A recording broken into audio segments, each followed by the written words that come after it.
If you're in the construction world, you know that FIDIC contracts are pretty much the gold standard. They're all about fairness and balance. But how do you take that standard contract and tweak it for your very specific, unique project without, completely wrecking that balance? It's a real tightrope act. And today, we're going to show you exactly how to do it right. So here's the fundamental challenge, right? You've got this world-class, standardized contract, but your project is one of a kind. It's got its own local laws, specific site conditions, you name it. And if you get the modifications wrong, you don't just have a messy contract, you've got a recipe for disaster. We're talking disputes, delays, and huge cost overruns. So how do we bridge that gap safely? Well, the good news is you're not just left on your own to figure it all out. FIDIC gets it.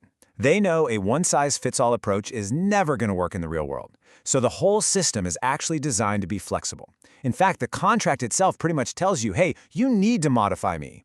And FIDIC even gives you a roadmap to do it. Okay, so how do we actually make these changes?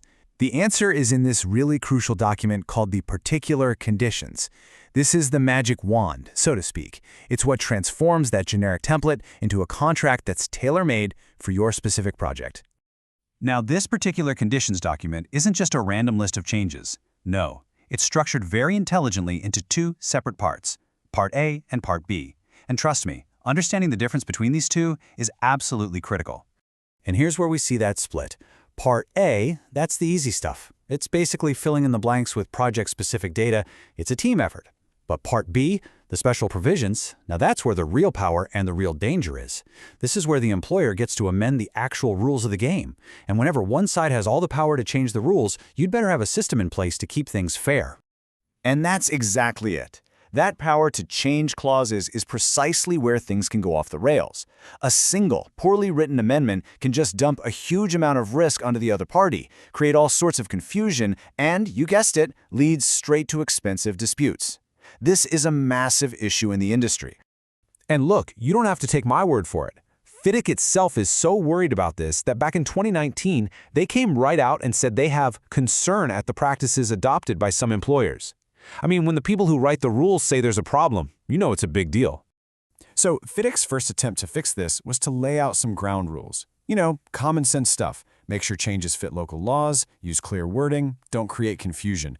But they pretty quickly realized that these guidelines, while good, were just too vague. They left way too much wiggle room for misuse. They needed something stronger, something absolute. And that's where the 5 golden principles come in. This is FIDIC's definitive answer.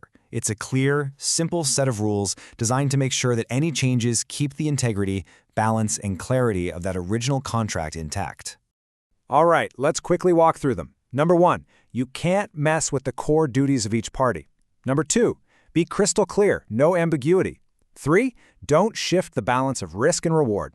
4, all timelines have to be reasonable. And number 5 is the big one. All formal disputes must go to a DAB, a dispute board first. This isn't optional. It's a non-negotiable step to solve problems before they blow up into massive court battles. Okay, so these principles sound great in theory, but what do they actually look like in practice? Let's zoom in on Golden Principle 1 and see the difference between a modification that works and one that just breaks everything. So, just to refresh our memory, Golden Principle 1 is all about protecting the contract's DNA, the fundamental roles of the employer, the contractor, and the engineer. They have to stay the same. Let's look at a real-world example here. A compliant change, one that follows the rule, might just clarify that the employer has to pay the contractor on time even if their own project financing gets delayed. See? That just reinforces the original intent. But a non-compliant change? Oh boy, that would be something like requiring the engineer to get the employer's okay before ruling on a contractor's claim. That is a huge no-no. It completely destroys the engineer's impartiality, turning them into a puppet for the employer. It just shatters the foundation of Golden Principle 1. So, at the end of the day, the golden principles aren't just a bunch of rules, they're essential guardrails. They're there to protect the very thing that makes FIDIC contracts so respected worldwide, the reputation for being fair and clear. If you follow them, your contract gets stronger. If you ignore them, you're probably creating a document that's unbalanced, confusing, and pretty much destined for disputes. So, the next time you're looking at a set of particular conditions, remember this. The most important question you can ask is, does this contract's fine print actually honor the golden principles? Because honestly, the success of your entire project could hang on that answer.